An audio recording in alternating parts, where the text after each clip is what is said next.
नमस्कार दोस्तों, स्वागत है आपका भोजपुरी नाव में। दोस्तों, हेलो कौन गाना के स्टार गायक रितेश पांडे को लेकर हमारे पास एक बहुत बड़ी खबर आई है, जिसका जानना आपके लिए सिर्फ एंटरटेनमेंट के पर्पज से ही नहीं दोस्तों, बल्कि एक नागरिक के पर्पज से भी जानना जरूरी है। पर दोस्तों, हम आपको खबर बताएं उससे पहले आप हमारे जगमगाते चैनल भोजपुरी नाव को सब्सक्राइब करना ना भूलें और साथ ही दोस्तों इस वीडियो को पूरा देखें और इस वीडियो को करें लाइक और शेयर, ताकि दोस्तों हम भोजपुरी से जुड़ी कई ठोस खबरें और एंटरटेनमेंट से भरपूर भी खबरें आपके लिए ला सके।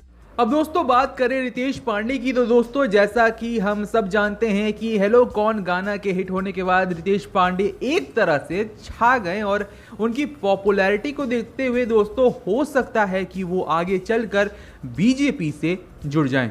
दोस्तों हम ऐसा इसलिए कह रहे हैं क्योंकि भोजपुरी सिनेमा में एक तरह से जान फूंकने वाले भोजपुरी स्टार और बीजेपी पार्टी के सिपाही मनोज तिवारी रितेश पांडे से मिले हैं। एक बार नहीं दोस्तों, बल्कि 2 बार।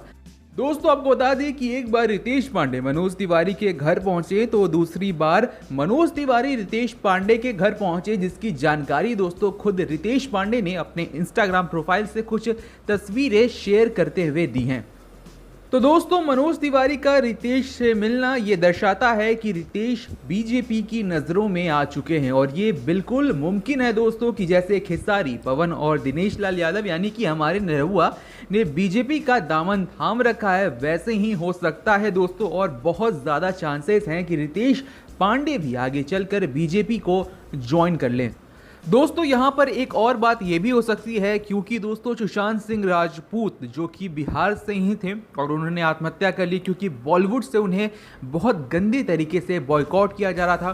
तो दोस्तों ये भी हो सकता है कि रितेश पांडे और मनोज तिवारी साथ मिलकर कुछ ऐसा अभियान चलाना चाहें या कुछ रैली निकालना चाहे, जिससे कि दोस्तों सुशांत सिंह राजपूत की आत्मा को शांति मिले और जो भी उन्होंने सहा था बॉलीवुड में रहकर उसकी न्याय के लिए दोस्तों मांग भी उठ पाए। दोस्तों आपको बता दें कि जिस तरह से तस्वीरें निकलकर सामने आई हैं, जिस तरह की तस्वीरें रितेश पांडे ने शेयर की हैं, उसे देखकर दोस्तों तो हमें यही लगता है कि शायद सुशांत सिंह राजपूत के ऊपर नहीं, बीजेपी को ज्वाइन रितेश पांडे करेंगे या नहीं करेंगे, इस पर विचार विमर्श हो रहा था। आपको क्या लगता है दोस्तों, क्या रितेश पांडे बीजेपी ज्वाइन करेंगे या नहीं करेंगे? आपके हिसाब से क्या उन्हें बीजेपी ज्वाइन करना चाहिए या नहीं करना चाहिए? कमेंट सेक्शन में लिखकर बताएं।